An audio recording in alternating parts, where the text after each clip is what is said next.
Today has been kind of a slow, busy day.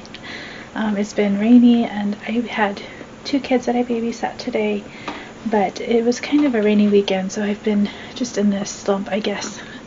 I've been trying to be productive in the house and get a lot of things done. So, since it's already evening time, I figured I would just shoot a really short video today about a new ferment that we are trying, thanks to Kip and Carrie over at Thousands of Roots. We're going to try some lacto-fermented cucamelons. Now, cucamelons, this is our first year growing cucamelons. I'm going to go ahead and bring them over to the table so you can see them better. There we go, much better. So, cucamelons are also known as Mexican sour gherkins, and we have never grown these. This is our first year growing them, and they have earned a place in our garden from here on out. So they are like a pickle, and they're a little bit sour, and they look like miniature watermelons, which makes them so cute. Well, I will show you the inside. Looks like a cucumber, and it's like a little sour,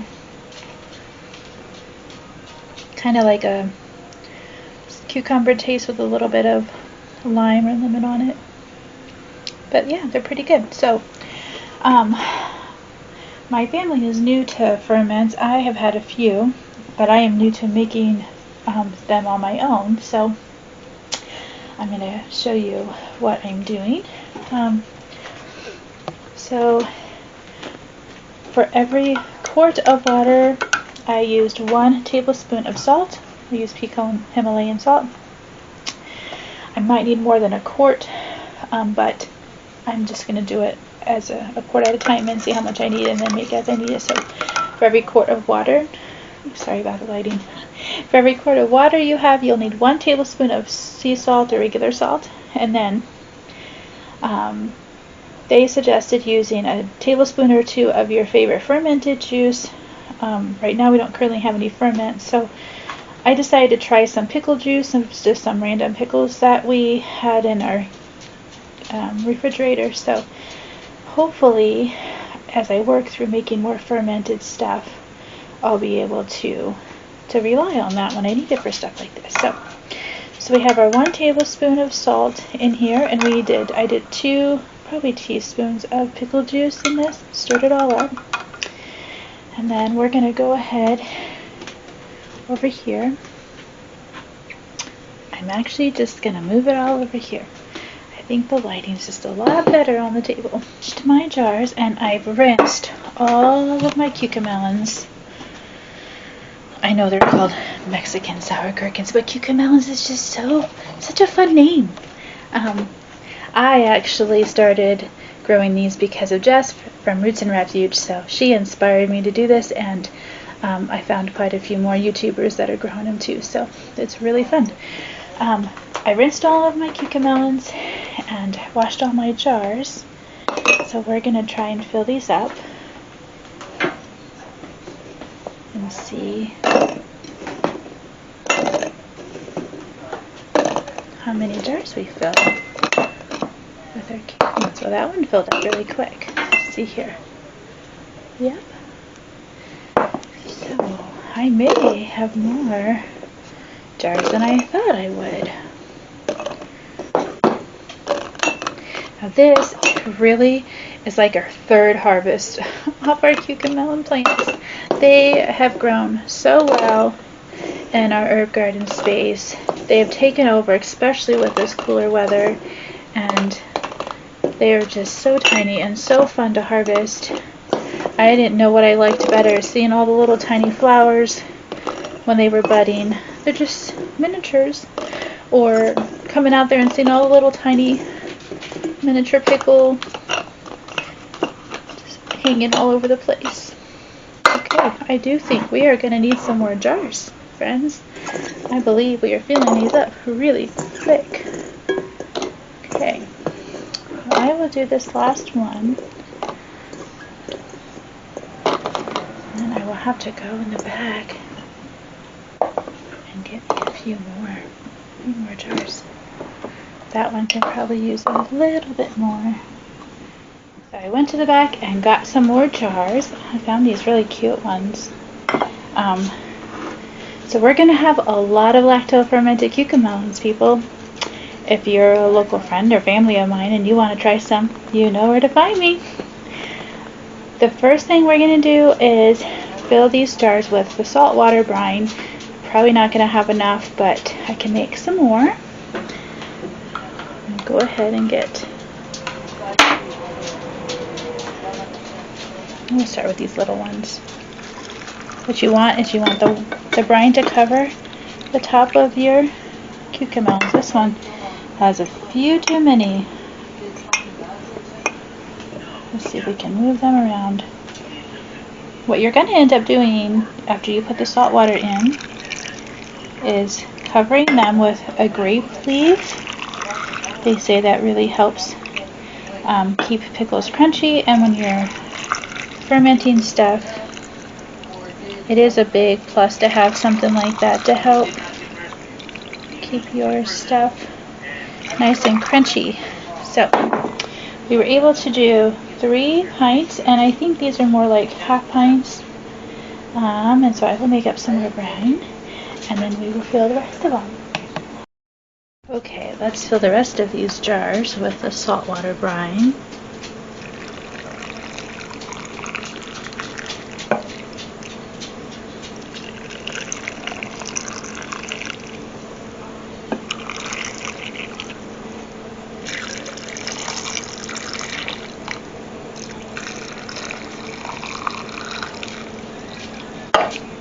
Well, that's it. You are almost done. Now, one of the things that they suggest is using grape leaves. I happen to have some grapevines outside, so we picked these before the rain today.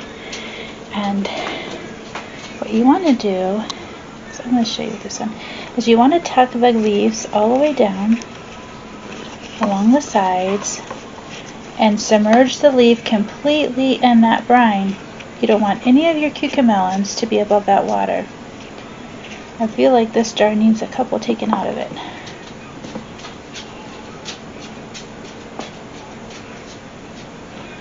This almost is a two-handed job, but I will show you, my friends, how to do it one-handed. Okay, so you basically want to go around the edge and you want to tuck down your leaf. You want to make sure that there is enough brine that that leaf is completely submerged. And you can push down at it, or you can top off with some more. I think now that I have all of my cucamelons covered, I think I'm going to top this one off with a little bit more.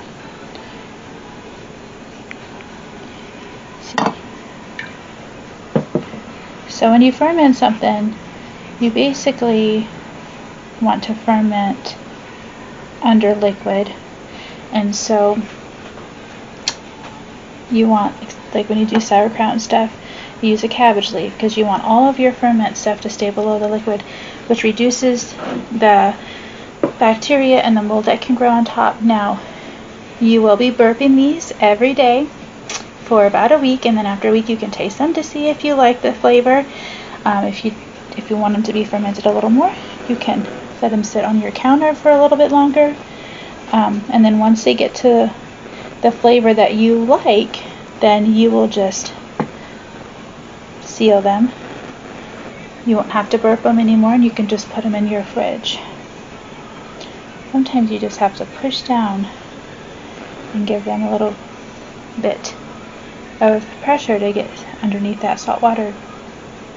Now, if in the process of burping these and you kind of want to check them, make sure there's no mold, if you do see mold starting on the top, all you have to do is remove your grape leaf and just make sure your cucamelons have enough saltwater brine. If you have to make some more, so that they can stay completely submerged. And if you have grapevines outside, I picked a few extra. I'm going to try and keep them in a baggie in the fridge with a wet paper towel to see if the last 7 days, I've never done this before, so I'm kind of learning right along with you. But I still have grape leaves outside if I need to grab some more. Alrighty, well, I'm going to go ahead and get the grape leaves on top of all of these, and then we'll bring you back and show you what we do after that. Okay, I've got my grape leaves on all of them, and I started putting the lids on. I'll show you how they are fully submerged. This one I keep having to push down. But what you will be doing every day is you will be twisting the lid and burping it, and then you will be checking the top just to make sure. I'm going to top him off with a little bit more salt water. Brine, okay. Yeah, you're going to need a towel. It gets a little messy. That's alright. So, I'm going to finish putting the lids on these, so what you just want to do is just use heating lids. This is a great way to use your lids that have been already used in a canner, because we're not going to be processing these, so save your lids if they're not too terribly bent up after you can something. And then you're going to want to open this, kind of hard to do one-handed, but you're going to want to open it just enough to release any pressure and then screw it back down. Now these are going to be ferments, so there will be pressure building, so you want to remember to check that every day and to burp them. Ferments, it produces a lot of probiotics that are good for our health, and you know all the ingredients in this, so you know where everything comes from, and you'll feel good feeding this to your family. One other thing, we set aside a few cucamelons so that we could save seeds for next year, so I'm just going to ferment these seeds like I do tomato seeds. Cut them open and scoop all the seeds out. They'll have the little slimy parts to it, but you just stick that in a cup of water with, I use a coffee filter over the top and rubber band for a couple days, about 5 to 7 days, and then you will strain that and rinse it, and then all your seeds should be separated from all of the gel that's inside here, and then we'll dry those out and hopefully have cucamelons forever in our garden. Remember that I need to burp these every day because I'm still kind of learning the rhythm of ferments. I haven't had a sourdough starter for a while, and I still had one of these little things I'm going to show you. For those, could I just make a little note? Just burp us every day, please. And then inside here I write down when I made it, when we can taste it, and then what to do afterwards, because sometimes I just forget. I forget the day that I made them, and some days are so busy that if I don't see this little mama reminder, is what I call it. I'm taking care of my baby ferments here. This is the mama in me wanting to make sure that they are taken care of. I have to put a note out here. I'm sitting these on my counter. This is like the dark area of our kitchen. Well, I finally canned the tomatoes we got from our garden this year. Wasn't very much. I'm grateful nonetheless, and I'm very humbled by what the Lord has given us, and the mess of the garden and being so distracted this year. So I made, for the first time, some homemade pasta sauce. I got sick following the ball instructions, added lemon juice to each of the jars before I processed them in a water bath canner. So glad to have those done. Oh, I do have some more tomatoes I will show you. So these are the tomatoes that are green. I went ahead and just picked them. So some are already ripening, and we just put them in the window yesterday. No, 2 days ago. So yeah, we'll probably just eat these for fresh eating. I may even dehydrate them if I feel like we're not eating them fast enough and use them that way.